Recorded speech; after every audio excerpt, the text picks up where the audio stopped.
So thank you for reading. Over 4 weeks in Matthew's Gospel, we've begun to see something of how significant Jesus' death is. We've seen how generous and kind he is in dying. We're building up a picture of what his death means. But last week, we spent some time looking at the hours before he died, the hours he spent praying. And I've summarised that on the sheet as he doesn't want to. He doesn't want to die, which is, to make simple, what is a very complicated subject. I've had at least one very astute email coming in asking what that means for the Trinity, that he didn't want to die. But in simple terms, Jesus spends hours in agonized prayer asking not to die on the cross. If it is possible, let this cup pass from me. But it isn't possible. There is no other way. So he prays, "My Father, if this cannot pass unless I drink it, your will be done." He doesn't want to, but he must. There is no other way, which might leave us thinking of Jesus as a helpless victim, that he doesn't want to, and somehow he is made to, either trapped by the authorities or forced into it by his Father.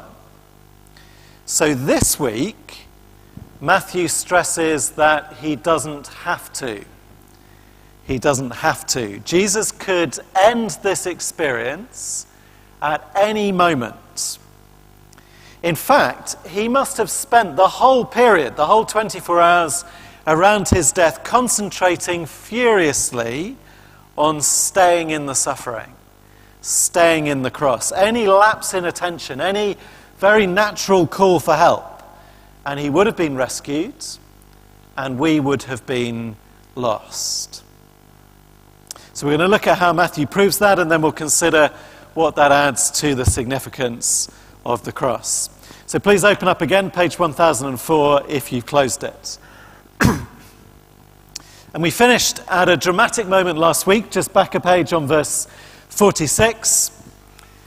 We have 12 men in a garden, one of them praying, 11 of them sleeping. And then one says, "Rise, let us be going. See, my betrayer is at hand." And from there, the story just seems to run like a horrific miscarriage of justice. So point one is all about wrongful arrest. Verse 47, here is Judas, who is one of the 12.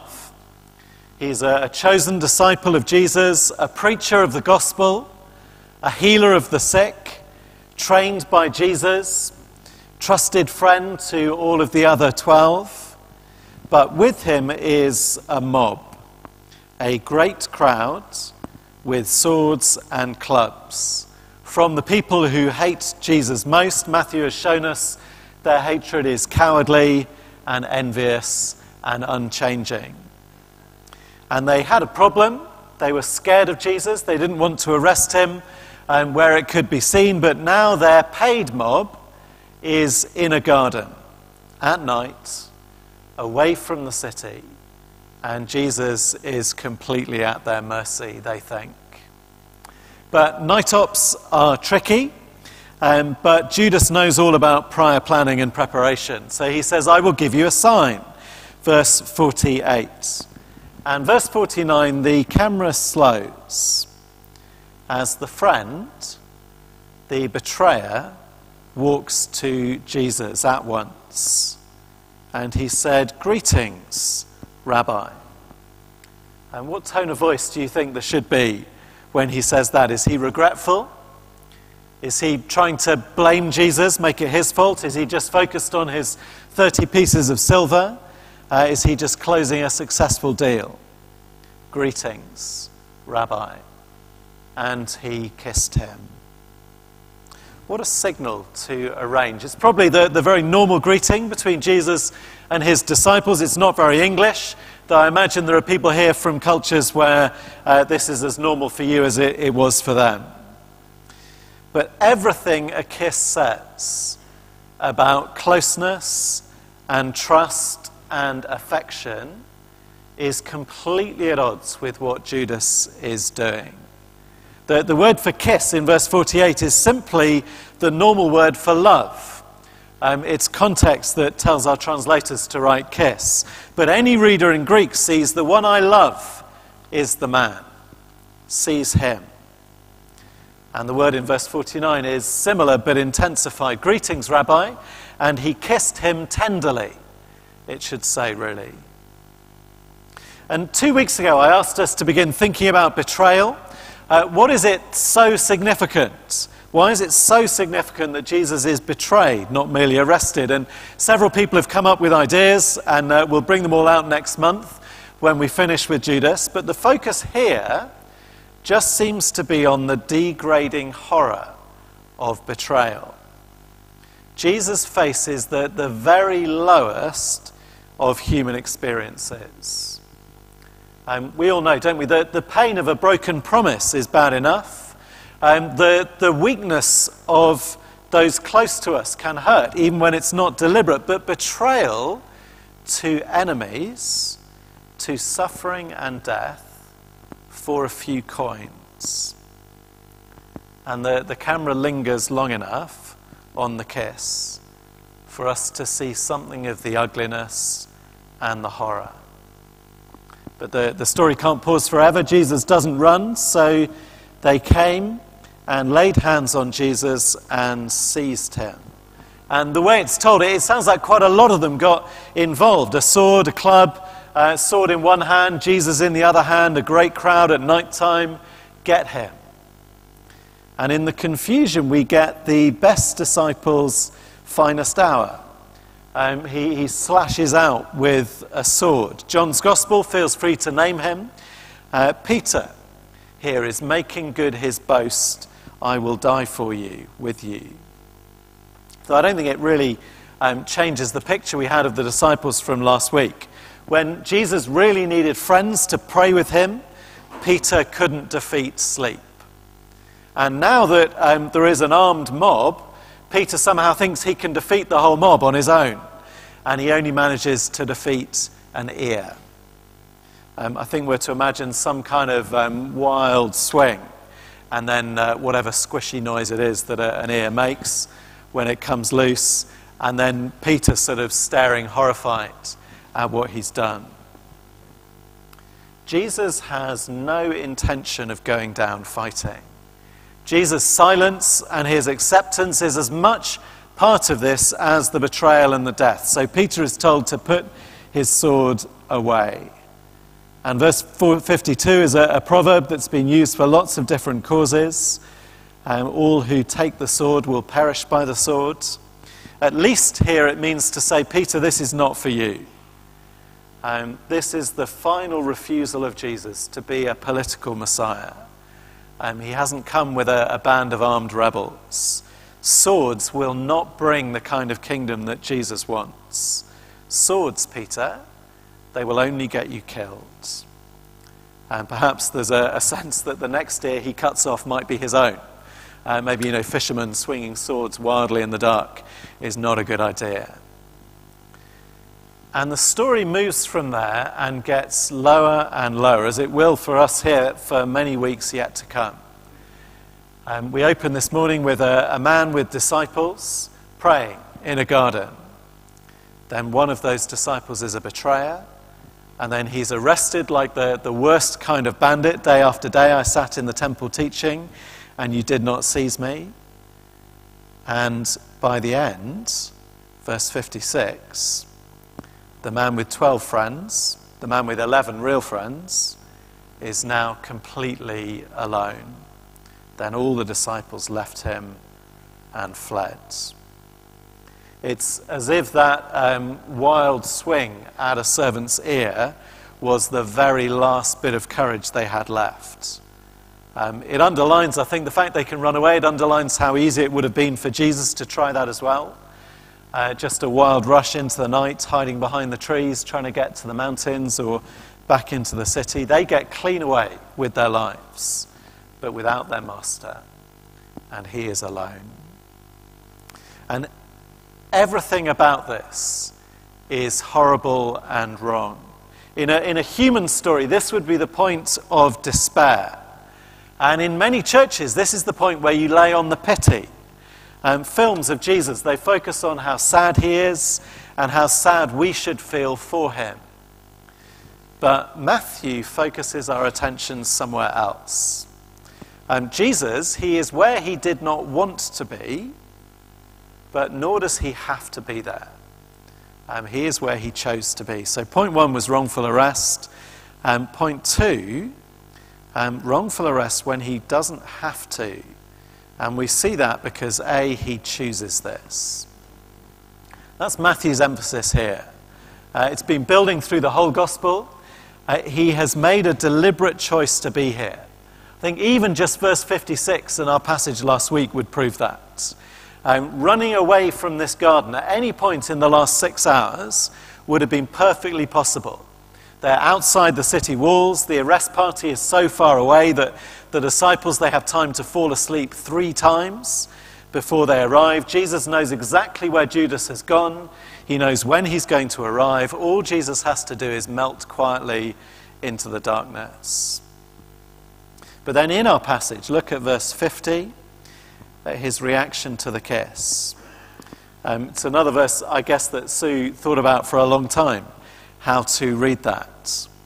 What's the emotion here in verse 50? Certainly it's not surprise, is it, friend? Do what you came to do. There's no resistance from Jesus. There's not even any hostility. Jesus, for his part, will give Judas nothing but friendship, even as Judas sends him to the cross. We see it again in the reaction to Peter. In every single one of the Gospels, Jesus has to help his enemies kill him. He has to take an active part. We'll see that in the trial next week. And when his disciples start swinging swords around, it is Jesus who intervenes to make sure nobody gets hurt. No one is to be hurt except him. Only Jesus. There will be no rescue attempts. Put your sword back into its place. But most of all, we see it in verse 53. I wonder if it would be worth writing verse 53 on a bookmark so that you could have it visible every single time you read anything in the next 2 chapters through the rest of the story. Everything that happens from now on, the beating, the unjust trials, the spit, the mocking, the nails, the cross, all the way through, verse 53. Do you think that I cannot appeal to my Father, and he will at once send me more than 12 legions of angels? So you place this alongside the prayers in last week's passage, and I'm expecting more emails. I think there's a lot to ponder here about Jesus and his Father and the relationship they have. Jesus, he prays for a way out, but then he submits to his Father's will. But if Jesus changed his mind, even for a second, he has only to ask the Father, and the whole plan is over. Jesus was not forced to his Father's will. He didn't give up his freedom of action. He didn't give up his power and authority. There are more than 12 legions of angels, a heartbeat away. 12 legions is a big number. Claudius, the Emperor Claudius, 10 years after these words were spoken, he sent 4 legions to conquer Britain. And Pilate, the great governor just down the road, he doesn't even have 1 legion. He's not a high enough rank to command a legion. 12 legions would be about 60,000 troops. And I think on top of that, you have to assume that 1 angel is more than a match for 1 thug with a sword or a club. See, I think even those of us who are thoroughly convinced that Jesus is God, we slip into thinking of him as merely human in these chapters as he goes to the cross. We think of it as if he was limited to merely human options only. The Lord Jesus Christ is Prince of Heaven. His army could have been there in seconds and in enough force to conquer Palestine that night. The chief priests, they were worried about separating him from the crowd in Jerusalem because the crowd loved him and might have put up a fuss. Well, they really didn't think this all the way through, did they? How do you separate Jesus from his Father? and from the armies of heaven. It makes all the plots and the scheming and the shows of force just a little bit ridiculous. I find it helps with the rest of the story to imagine it from the point of view of one of those angels.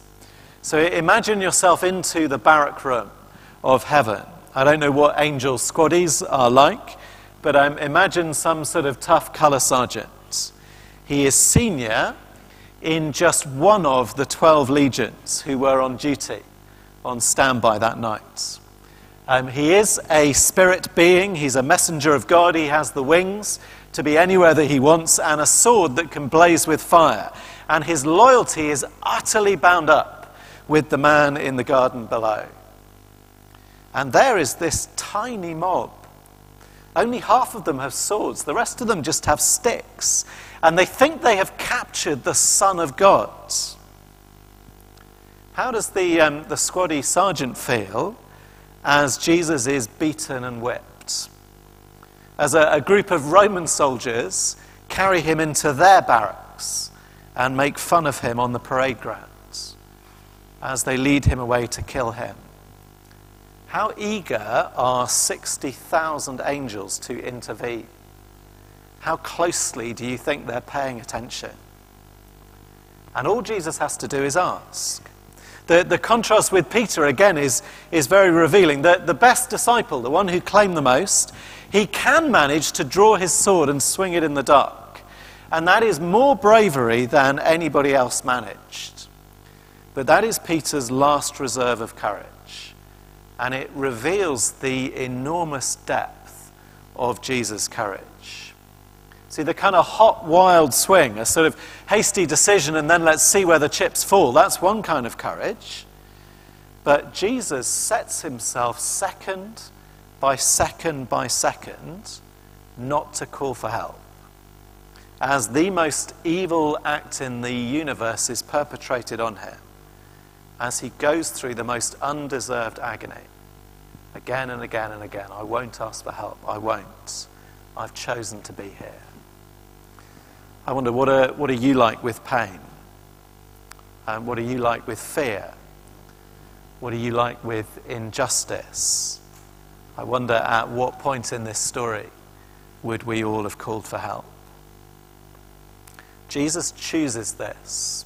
And not just before his birth and not just months ago before he came to Jerusalem, not just hours ago when he prayed and made the final decision to act. He chooses this actively and terribly, second by second by second.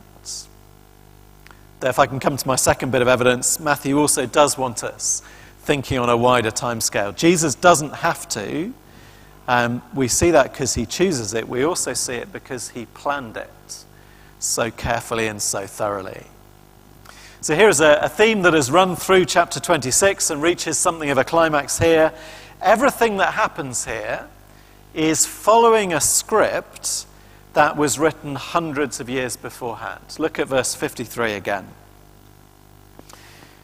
Do you think that I could not appeal to my Father? He would at once send me more than 12 legions of angels. But, verse 54, how then should the scriptures be fulfilled? That it must be so. And again, we need the widest sense of who Jesus is at this point. He submits to the scriptures because he thinks they are the very words of God. He's a perfect human being. He's the perfect Israelite. So he obeys God as God speaks in the Bible. But Jesus is also the author of the scriptures. He is the light and the Lord come in person to his people, Matthew's Gospel tells us. So the script that he follows is the script that he wrote. It was sealed and locked in books and memories hundreds of years before his own birth. And the detailed fit is extraordinary. There are some liberal scholars who see the way all the details here fit with prophecies from the past, and they use that as evidence that the disciples are untrustworthy witnesses. They say, look at how they've arranged it and shaped the story. Look at how they've made it fit with the old books. And underneath that lie, there is a very good observation, isn't there? Somebody has clearly made this fit. Someone has shaped every single event so that it matches prophecies made hundreds of years before. And Jesus tells us here, verse 56, all this has taken place that the scriptures of the prophets might be fulfilled. Matthew would say that he simply wrote down what happened. And if you think about it, these are public events that are almost impossible for someone like Jesus to control if he is not more than just a man.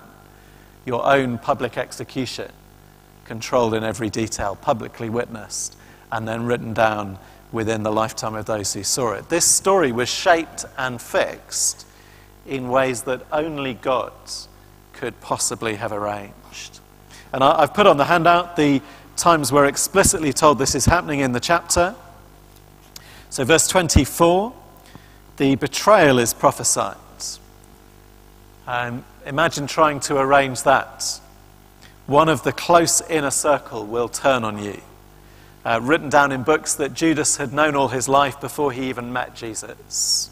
Or verse 31, the fleeing disciples, written down by Zechariah, quoted to them by Jesus only hours ago when they were utterly convinced it wasn't going to come true. They were convinced that they'd be able to overcome that prophecy and prevent it from happening. Verse 54, the death, the arrest, the whole thing. It must take place. Jesus is not just the author of Scripture, he is also the main character of the Old Testament, and his death is the heart of what the whole Old Testament reveals about the main character of the whole Old Testament. The Scriptures don't leave any options on this. It must be so. Which underlines that he chose it, and underlines how foolish we would be to ignore this or tamper with it. Do you see the difference that makes? His death on the cross is a gift to us from Jesus, but it is not a gift that he leaves with us and doesn't care much about. What are we saying if we ignore it or tamper with it? Let's think about gifts. I hope we're now far enough from Christmas to talk about gifts and unwanted presents and thoughtless presents without causing too much emotional trauma. It's a month ago now. I hope we're ready to remember. When you think about Christmas presents, you can't help noticing that different people put different amounts of care and consideration into them. Myself, I'm at the last minute end of that spectrum. There was one year on Christmas Eve when my brother and I, we forward rolled underneath a closing security curtain into Curry's, because Curry's was closing and we didn't yet have a present for our mum. That's not forward planning. And different presents are different. When you pick something from a lucky dip, you don't bother asking why this has been given to you. Even in the sort of £5 Secret Santa, they thought of you, whoever they are, but you also know that in December they had a lot of other things to do. And really what's happened is they've gone round Poundland and they've had a lucky idea, and here it is. Sometimes, though, you get a present that is kind of 50-50. So one that is either valuable or thoughtful. I think those are all good presents, aren't they? So maybe you have a rich aunt who writes checks, and it's a good present, isn't it? That's a valuable, good present. She's kind enough to realize she hasn't got a clue what you really want, and she writes a check. And it took her about 5 seconds, but there it is. That's a valuable present. Well, sometimes you get a thoughtful present made for you by some lisping child out of Play-Doh, or researched endlessly from January the year before. And those are good presents as well, aren't they? But Jesus combines both those categories and explodes them, really. Valuable, costly, thoughtful, planned, careful, definite. He knew what we needed and went there for it. Jesus combines cost, value, significance with a level of forward planning and deliberate consideration that just blows all of the categories. This cost him everything, but he chose to do it. And he planned it over eternal time spans and announced it over hundreds of years, until this death in our place is the very center point of history. And to walk away from it, that is very hard to defend. Certainly, I think the angel sergeant major would not understand that at all, to walk away from it without caring. Until this death in our place is the heart of Jesus' teaching and everything really that we know about him. This book of Matthew, it ends with a command to go and make disciples and teach the world what Jesus taught. What is it that we want Charles to say during the fortnight in the city? Go and teach something else? That would be extraordinary, wouldn't it? Something separate from his death. Or to tamper with the meaning of this death. That would be horrific, wouldn't it? This present is not at all like the Amazon voucher or the bank check. I give one of those to my nephews every year, the Amazon voucher. It says, I don't know what you want, really. I don't know what you need. Please buy whatever you want. Please interpret this gift however you would like to. Whereas this present is at the extreme other end of thoughtful. It was thought about by the eternal Trinity over endless time. It was explained and announced and fixed in every detail in the prophets. It was interpreted by Jesus himself as he dies. I spent some time last week asking a load of other people my question about Judas and betrayal. I'm going to keep asking the question until I get enough answers. But as well as answers about Judas that were quite helpful, I also got different ideas about the cross itself. Someone said, I like to think of it mainly as this. Maybe Judas's role in it makes more sense when you think of the cross like this. With a view of the significance of Jesus' death that had nothing really to do with our last 3 weeks in Matthew, nothing to do with Jesus' words about the cross, and nothing to do with the words of the prophets that Jesus points us to. I think the horror, the choice, the planning, any of that says that we don't get to spend this death how we choose. He chose this for us. He planned it for us because he thought we needed it. And I've got a summary at the top of the sheet of the last 3 weeks. The cross says that God was angry with humanity. You can see why we would want to change that detail. It says that God was angry as a just judge who pronounces a sentence of death and hell. See why we'd want to change the meaning of the cross. The cross says Jesus was loving enough to take our place and perfect enough to bear our punishment. That this is a sacrifice. That's what was needed. God's anger had to be turned aside by a sacrifice of someone else in our place. But a sacrifice that sets us free. And rather than walking away from that or using it for our own purposes, the right response is to accept it and thank him for it and proclaim this death.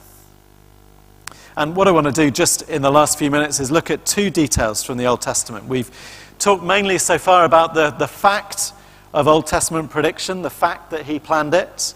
But those texts, they also interpret it, and you cannot move away from what they tell us. Jesus wants us securely to understand his death. So, point 3, quite quickly.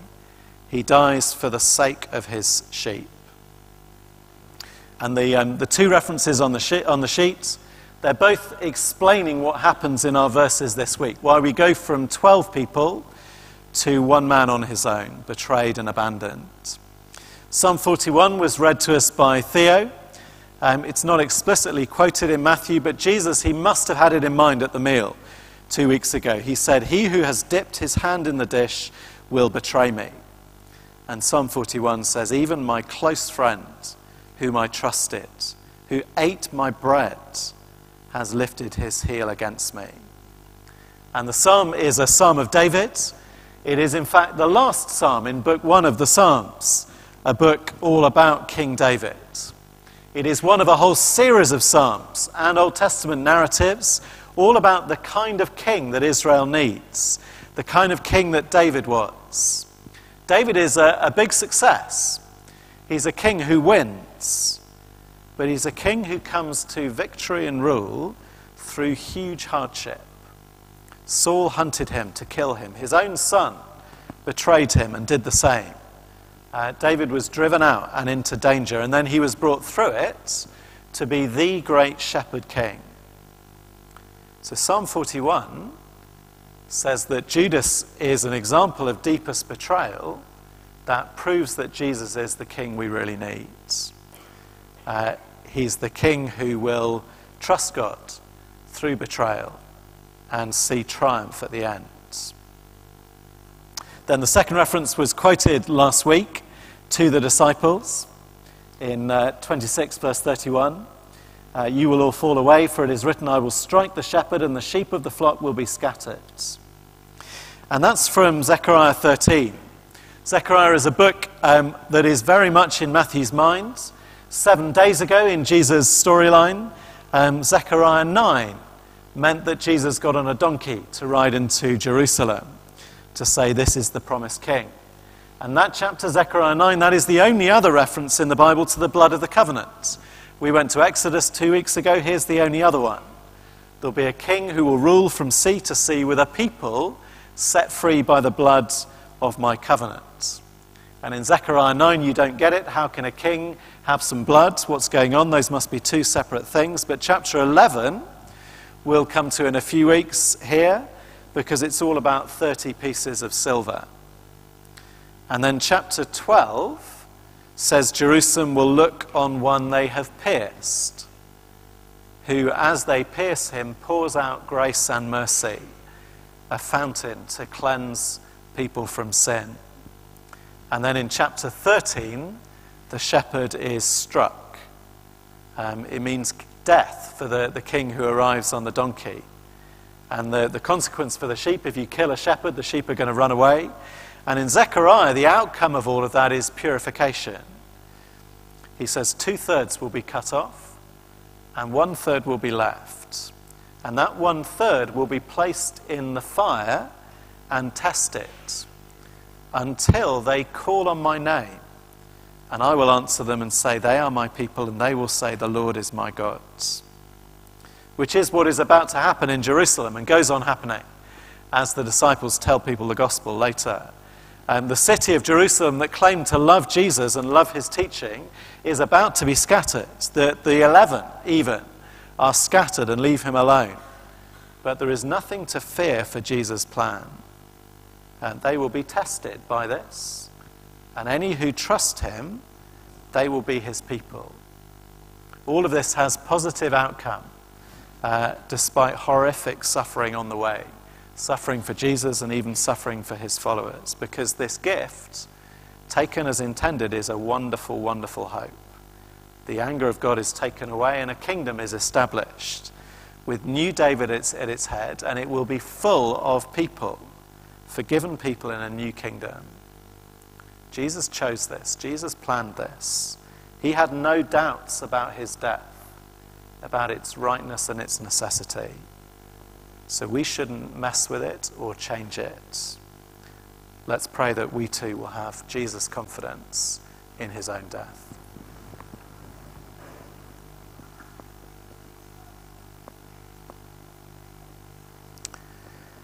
Dear Father, we pray that you would continue to teach us as we speak to each other now about this chapter and these verses. Pray that you would show us more and more of what the death of Jesus means, and that we would trust and submit to what it says about us. We would love him and follow him and trust his death and speak of others of this death. We ask in his name. Amen.